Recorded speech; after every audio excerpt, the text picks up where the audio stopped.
tenemos al doctor José Barrientos Rastrojo. El doctor José Barrientos Rastrojo es profesor titular de Filosofía en la Universidad de Sevilla, director del Proyecto Experimental de Filosofía Aplicada en Prisiones, Boesio, del Grupo de Investigación Experiencialidad y de JACER, Revista Internacional de Filosofía Aplicada.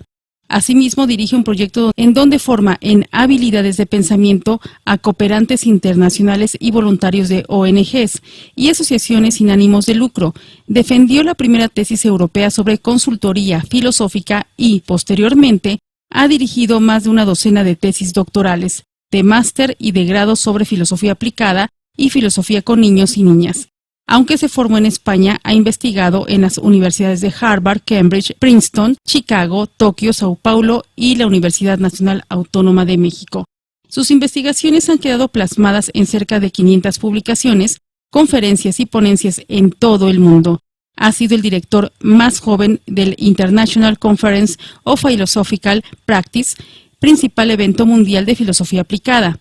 Ha dirigido y creado otros eventos internacionales, como el Congreso Iberoamericano para el Asesoramiento y la Orientación Filosófica, con el profesor José Ordóñez, y el International Sophia Retreat on Contemplative Philosophy, organizado junto al profesor Ran Lahab. Es autor de más de cerca de 300 obras, entre las que destacan sus recientes obras Filosofía Aplicada Experiencial, Más allá del postureo filosófico, Madrid 2021, y Tentativas experienciales para una filosofía aplicada, Berlín 2020. Ha recibido el Award Cooperation Acknowledgement 2012 y el primer Premio Internacional de Filosofía 2018, ambos en México, el primer Premio Internacional de Filosofía 2014 en Portugal y el primer Premio Nazionale di Filosofia Le Figure del Pensiero en 2012 en Italia, además de obtener 2 doctorados honoris causa 2014 y 2017. Su actividad como filósofo aplicado y académico se reseña frecuentemente en Facebook, Instagram y Twitter, y su contacto es barrientos@us.es. Y en esta ocasión, el doctor José Barrientos Rastrojo, de la Universidad de Sevilla, nos hablará sobre sus libros Filosofía Aplicada Experiencial y Tentativas experienciales para una filosofía aplicada. Buenos días o buenas tardes o noches. Mi nombre es José Barrientos y soy profesor titular en la Universidad de Sevilla, donde desde hace más de 20 años trabajamos en prácticas filosóficas, filosofía aplicada, en distintos contextos. Empezamos con consultas filosóficas, pero poco a poco nos fuimos extendiendo y llegamos a trabajos en biblioteca, en escuela, pero por supuesto también en los últimos tiempos en ámbitos de cooperación al desarrollo, como por ejemplo con personas en riesgo de exclusión social, por ejemplo prisiones en México, pero también en Brasil, en Argentina, en fin, en distintos tipos de países iberoamericanos, y también con niños en riesgo de exclusión social y con otro tipo de colectivo. Y en esta tesitura, pues precisamente se sitúan los libros en la tesitura de la filosofía aplicada, los 2 libros que vamos a presentar a continuación. Les pondré una presentación que por supuesto me pueden pedir por correo electrónico sin ningún tipo de compromiso, y 2 libros que se pueden conseguir actualmente en México sin ningún tipo de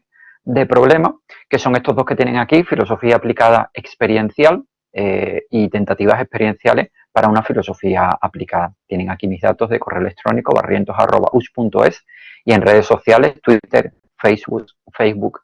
e Instagram, pueden encontrarme por José Barrientos.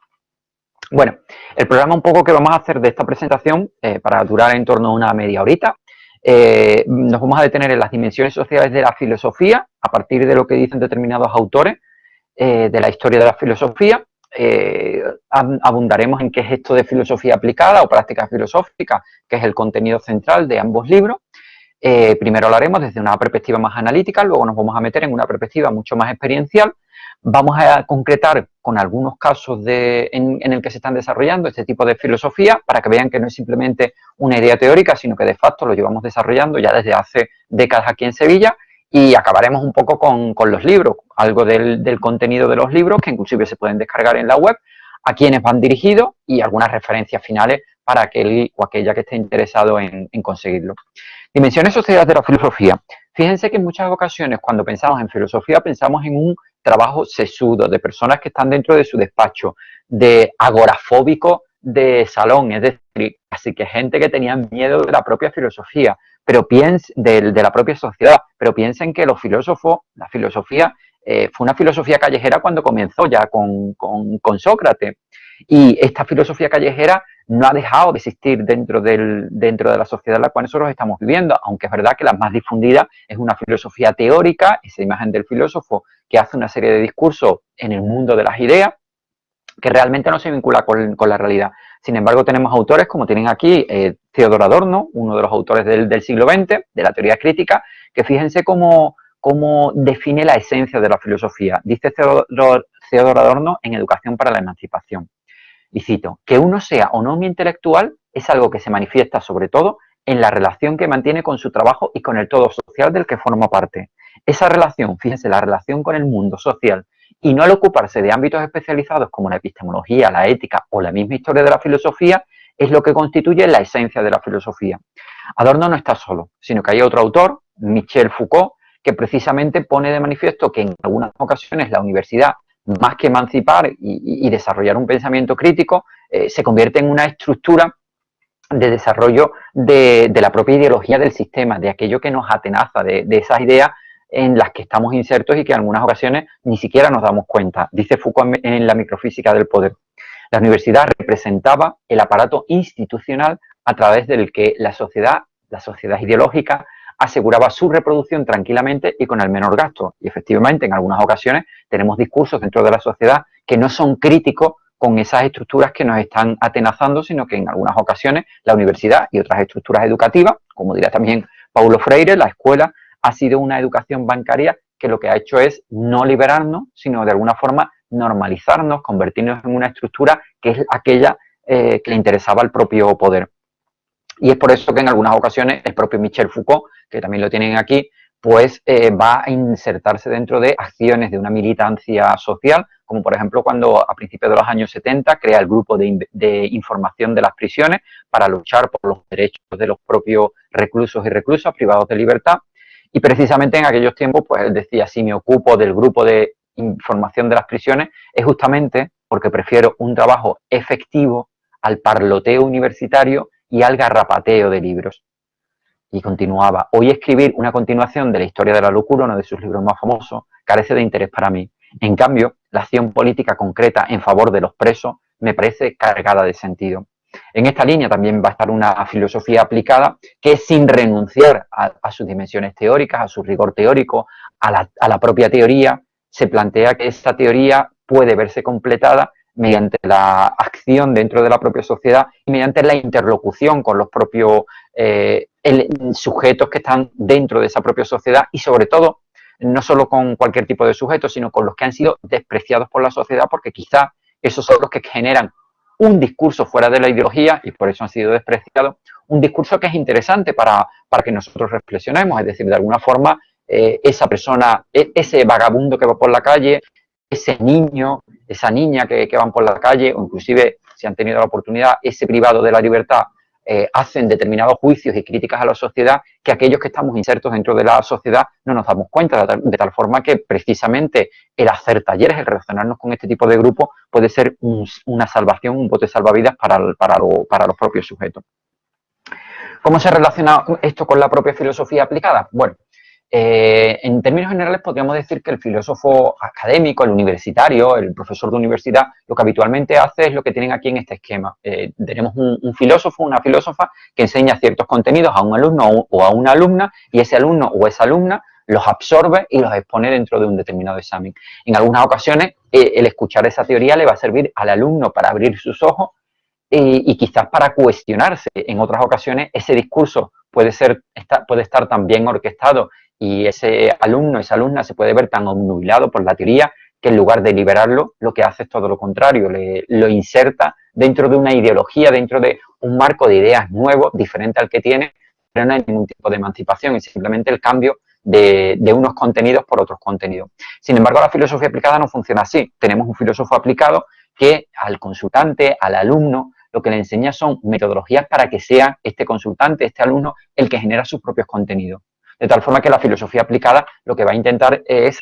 capacitar, dotar de ciertas herramientas, como por ejemplo herramientas analíticas de pensamiento o argumentativas, para que sean ellos los que cuestionen los contenidos y los que generen sus propios contenidos, sus propias teorías, sus propias ideas. Por ejemplo, Chibors dice en el año 99 que a pesar de que los filósofos aplicados nos podemos dedicar o podemos disponer de distintos métodos y orientaciones, fíjense, facilitamos actividades como examinar argumentos y justificaciones de los orientadores, aclarar, analizar y definir términos y conceptos importantes, exponer y evaluar supuestos subyacentes y las implicaciones lógicas, mostrar conflictos e inconsistencias, explorar teorías tradicionales de la filosofía, es decir, el filósofo aplicado ayudaría bien en consulta o bien a los grupos, a que ellos desarrollen estas capacidades argumentativas, estas capacidades para generar mejores conceptos, generar mejores ideas, para que sepan distinguir entre un buen concepto y un mal concepto, para que sepan distinguir cómo a través de falacias o a través inclusive de manipulaciones emocionales los sujetos están siendo manipulados, es decir, los están llevando por una determinada vía. Pero el filósofo aplicado no pretende imponer ciertos contenidos o plantear ciertos contenidos, sino que, como decíamos antes, que sean las personas las que generen sus propios contenidos, sus propias ideas. ¿Qué es lo que pasa? Que dentro de la filosofía no solo trabajamos con una razón analítica, no solo generamos argumentos, sino que la propia historia de la filosofía nos ha dotado de otro tipo de herramientas, de otro tipo de contenido filosófico que nos permiten otro tipo de capacidades, no solo pensar, es decir, no solo pensar argumentativamente, sino que, por ejemplo, podríamos comprender también, como hace la fenomenología de la percepción, Merleau-Ponty decía, podemos comprender también desde el cuerpo. Y dice Merleau-Ponty, no es lo mismo comprender la letra de una canción, la teoría de la letra de una canción, a la comprensión a la que llegamos de esa canción en el momento en que empezamos a bailar con la música, en el momento en que empezamos a compasarnos con la música, a tomar el compás de la música. En ese momento, nosotros, gracias al cuerpo, llegamos a una comprensión de la canción, a nuevos significados a los cuales no habíamos llegado exclusivamente desde un planteamiento discursivo, desde un planteamiento más lógico-argumental, más analítico, como habíamos visto anteriormente. Pero no solo eso, sino que la filosofía nos puede ayudar también a entender por qué un sujeto no quiere desposeerse o abandonar la cruz del abuelo que ha fallecido, a pesar de que le ofrezcamos $1.000.000, $1.000.000. ¿Por qué? Porque nos ayuda, nosotros que podemos decir que esta persona es irracional, porque esa cruz de madera no tiene ese valor y él no quiere abandonar esa cruz, podemos decir que es irracional, pero si nosotros tenemos conocimiento filosófico, vamos a entender que no es que sea irracional, sino que está utilizando una razón simbólica. Y esa cruz tiene un elemento material o metonímico, que diría Mauricio Buchot, y tiene un elemento trascendental. Y esa persona no quiere abandonar esa cruz precisamente por el elemento trascendental que tiene. Ese elemento trascendental es que en esa cruz, de alguna forma, está el recuerdo de su abuelo y de alguna forma está su abuelo todavía viviendo en esa cruz. Por lo tanto, igual que no vendemos a una persona por un dinero, igual que una persona no tiene un precio, sino que tiene un valor, esa persona tampoco va a vender esa cruz. La propia historia de la filosofía nos ha enseñado que la filosofía puede ser un arte de vida, una capacitación o un entrenamiento para que ante los golpes de la vida desarrollemos una fuerza existencial y que esos golpes de la vida nos van a afectar, pero no nos van a incapacitar. Esto es lo que hicieron, por ejemplo, los estoicos como por ejemplo Marco Aurelio, Epicteto, Crisipo, Musonio Rufo, Séneca, en donde la filosofía era un entrenamiento a través de una serie de ejercicios filosóficos que nos daban esa fortaleza existencial precisamente ante los golpes de la existencia o esa capacitación para llegar a ver aquello que determinados sujetos no llegaban a ver. Como digo, estas metodologías, o por ejemplo también la de Habermas, que nos dice que nosotros nos podemos relacionar con el mundo a través de unas acciones de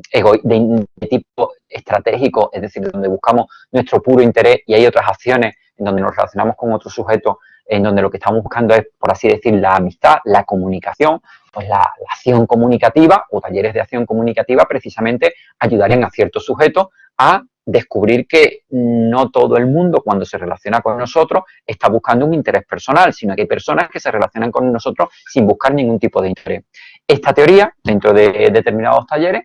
nos ayudarían a ciertos colectivos a ponerse en contacto con esta otra forma de acción, con esta otra forma de actuación. Y fíjense qué interesante puede ser esto para un chavo de un barrio de de un barrio deprimido de México, de Ciudad de México, por ejemplo, Tepito o cualquier otro barrio del mundo, que ha aprendido precisamente esta relación, que ha aprendido o ha entendido que la relación con el resto de los sujetos ha sido siempre de, interés, de tipo egoísta. ¿Por qué? Porque han vivido en una situación de supervivencia y han terminado entendiendo que la única forma de relación con el resto de los sujetos es utilizarlo como un recurso para sus propios intereses. La filosofía podría desarrollar talleres de acciones comunicativas basados en Habermas que precisamente abrieran a los sujetos a otro tipo de comprensión de la realidad, de comprensión de los sujetos, de comprensión de las personas. Podríamos hablar de muchos tipos de talleres. Talleres zambranianos. Para María Zambrano, filosofar era descifrar el sentir originario. Es decir, una suerte de autoconocimiento profundo del sujeto a través de una serie de recursos como por ejemplo puede ser el abismamiento, el renacimiento, las categorías de exilio, cómo nos podemos ir exiliando, o el trabajo con determinados tipos de mirada. Esta teoría que desarrolla María Zambrano en toda su obra la podemos desarrollar en un proceso de talleres cuyo objetivo último, como decía, es descifrar el sentir originario de los participantes a través de, como digo, una serie de sesiones en donde desarrollaríamos esta teoría, ya digo, poniendo en funcionamiento a María Zambrano y a su razón poética. Podemos hablar de talleres de tipo rortiano. Si para Rorty la filosofía tenía mucho que ver con desarrollar diálogos solidarios, podíamos desarrollar talleres con jóvenes o con personas adultas para que desarrollasen precisamente sus capacidades de diálogo solidario, sobre todo en aquellos contextos donde se ha perdido la posibilidad de dialogar, donde se ha perdido la posibilidad de generar esta solidaridad. Y hay muchos otros tipos de talleres que, bueno, los que me escuchen que sean de filosofía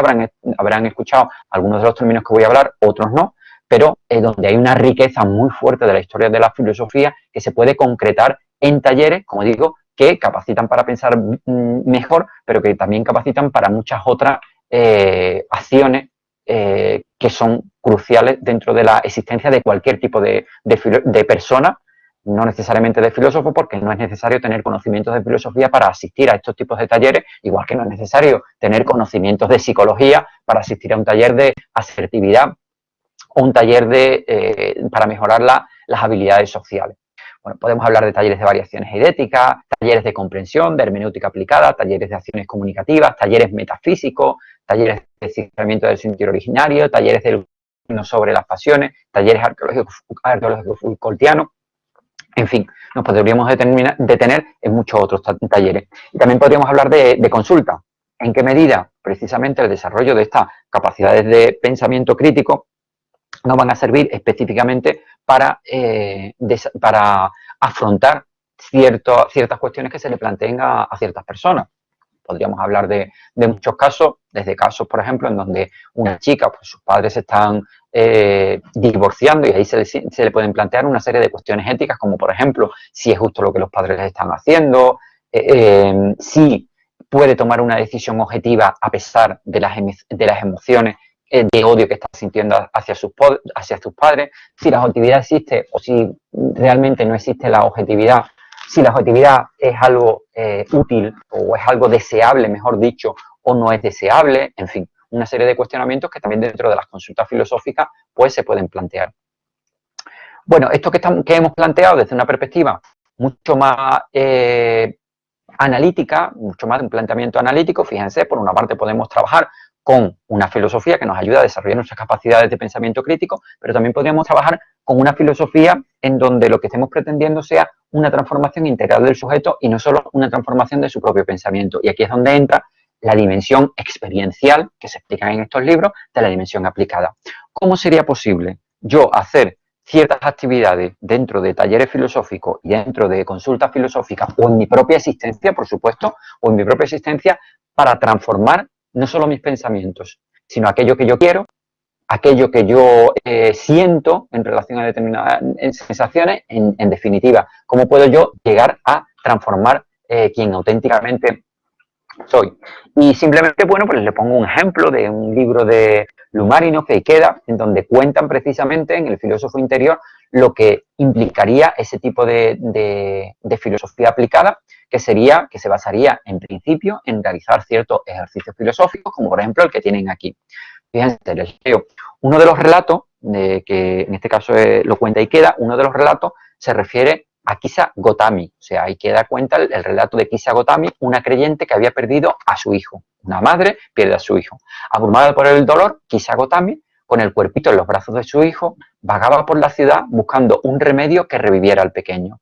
Shakyamuni, que podríamos decir aquí que es un filósofo aplicado, podría ser nuestro filósofo aplicado, nuestro orientador filosófico, condolido, emocionado al verla en ese estado, le dijo, y aquí le plantea un ejercicio experiencial, le dijo que el niño volvería a la vida si le llevaba una semilla de amapola procedente de una casa donde jamás hubiese fallecido ninguna persona. Fíjense, lo que Shakyamuni le propone a Kisa Gotami es que le va a resucitar a su hijo si le lleva la semilla de una amapola de una casa donde jamás hubiese fallecido ninguna persona. Y esto es un ejercicio experiencial. No vamos a reflexionar con esta persona sobre la incoherencia de que esté sufriendo porque el niño no va a llegar nunca a la vida, sino que le propone un ejercicio que haga que Kisa Gotami cambie no solo sus ideas, sino que cambie su existencia completa. Y fíjense, fijaros lo que pasó. Kisa se lanzó a buscar esa semilla de amapola, se lanzó a buscar y recorrió la aldea de punta a punta, fiel a las instrucciones de Shakyamuni. Pero no pudo hallar un solo hogar donde nunca hubiese llorado a un ser donde nunca se hubiese llorado a un ser querido. Finalmente comprendió que nadie puede escapar de la muerte. Y aquí es donde está el cambio. Es decir, en la medida en que Kisa Gotami se da cuenta de que el sufrimiento es algo consustancial a la propia existencia. En el momento en que ella se da cuenta de que ese sufrimiento es consustancial a la propia existencia, su propia forma de ver la realidad, su propio intento de eliminar el dolor que tiene dentro de su propia existencia, se da cuenta de que es vano, porque todos estamos abocados a ese dolor, de una forma o de otra, de una forma más lacerante, de una forma menos lacerante, pero de alguna forma estamos abocados a ese dolor. Este descubrimiento es el que le lleva a no solo a cambiar sus ideas, sino a cambiar su propio afrontamiento de la realidad. No quiere decir que ella no siga sufriendo por su propio niño, pero ya no está luchando con el propio dolor porque entiende que es algo consustancial, como digo, a la propia existencia. La filosofía aplicada experiencial va en este sentido, en el sentido de realizar una serie de ejercicios experienciales que se proponen en consultas, que se proponen en talleres, pero no solo eso, sino que además vamos a proponer una serie de disposiciones que van a facilitar que se lleguen a generar esa iluminación, es decir, esas verdades que se pueden descubrir, que no siempre se dan, no me voy a detener en ellas, y además se dan dentro de ciertas metáforas, es decir, lo que nosotros vamos a trabajar dentro de consultas, dentro de talleres, pensando que estamos haciendo una peregrinación, con todo lo que significa una peregrinación, es decir,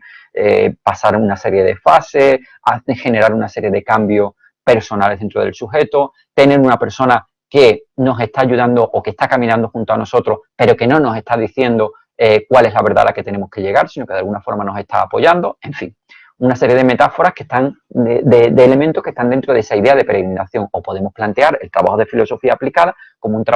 una suerte de entrenamiento personal, o como un viaje, o como el cultivo que podemos tener de una planta a la cual el orientador filosófico le proporciona, por así decir, el agua, la tierra, la buena disposición en relación al sol según lo que necesite, pero en última instancia la que tiene que producir la flor, la que tiene que producir el fruto es la propia persona o la propia planta, ¿no? En estos casos. Bueno, la filosofía aplicada experiencial entiende que es una forma de hacer filosofía que no solo ayuda a pensar a las personas, sino que les ayuda a provocar un cambio existencial dentro de su propia vida a través de la propuesta de, 1, ejercicio filosófico, 2, generación de ciertas disposiciones y 3, dentro de determinadas metáforas o dentro de ciertos escenarios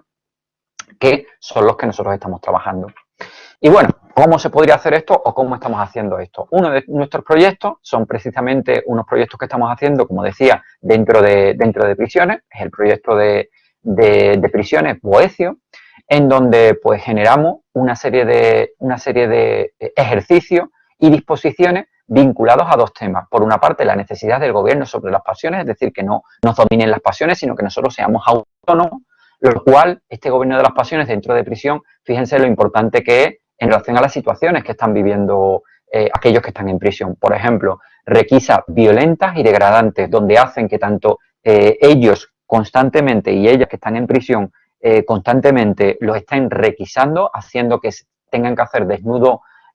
totales o inclusive flexiones, y además donde es complicado el demandar aquellos que están haciendo esto dentro de las prisiones porque en muchas ocasiones temen las represalias que pueden haber. El abandono de las familias que tienen los reclusos y las reclusas. En algunas ocasiones ni siquiera son visitados por sus propias familias, bien porque no pueden por temas económicos o bien porque la propia familia lo mantiene que son culpables de lo que están haciendo. Las amenazas de los compañeros o de los custodios que están dentro de prisión. La falta de gobierno sobre las propias emociones. Es decir, de alguna forma uno no ha recibido una formación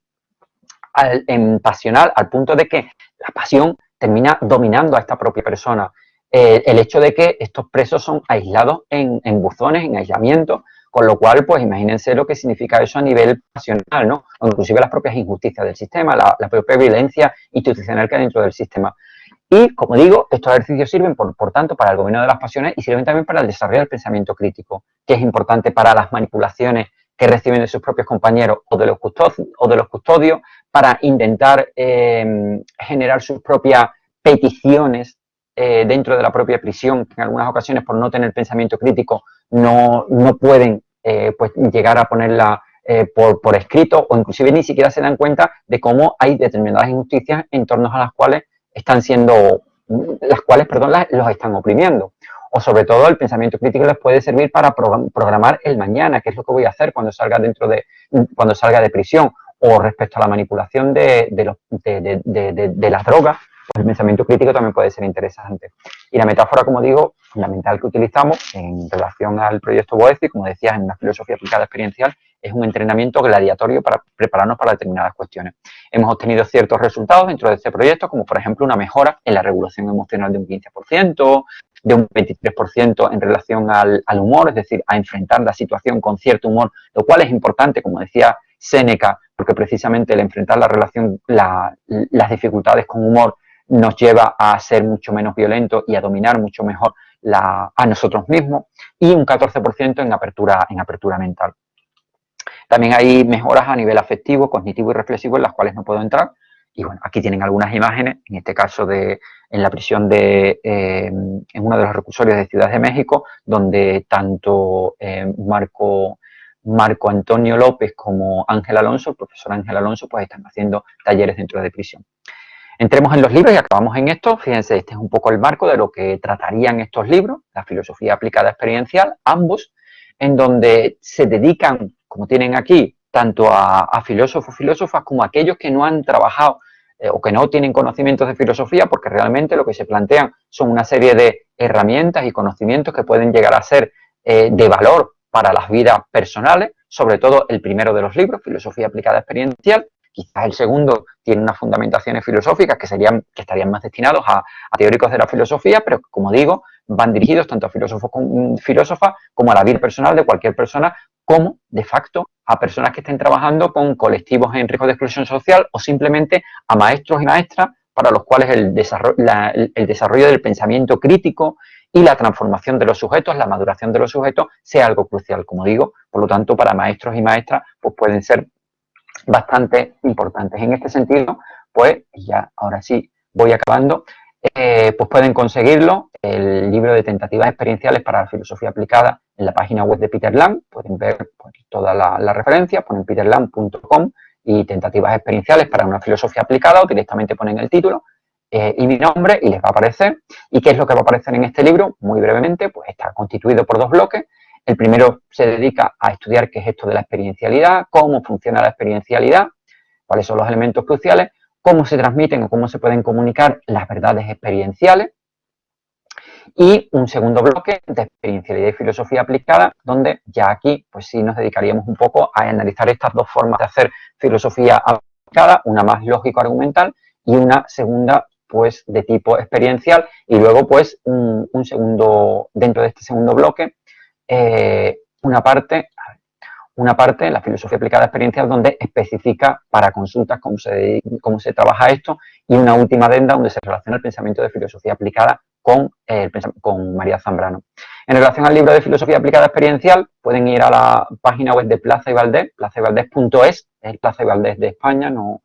la de México, y ahí se pueden descargar pues tanto la introducción, el índice, como la propia portada, y donde pueden acceder al libro. Y bueno, si vamos al índice, pues como pueden ver aquí, hay una introducción sobre qué es esto de filosofía aplicada, cómo se separa de la filosofía teórico-práctica, cómo se distingue de las filosofías teórico-prácticas,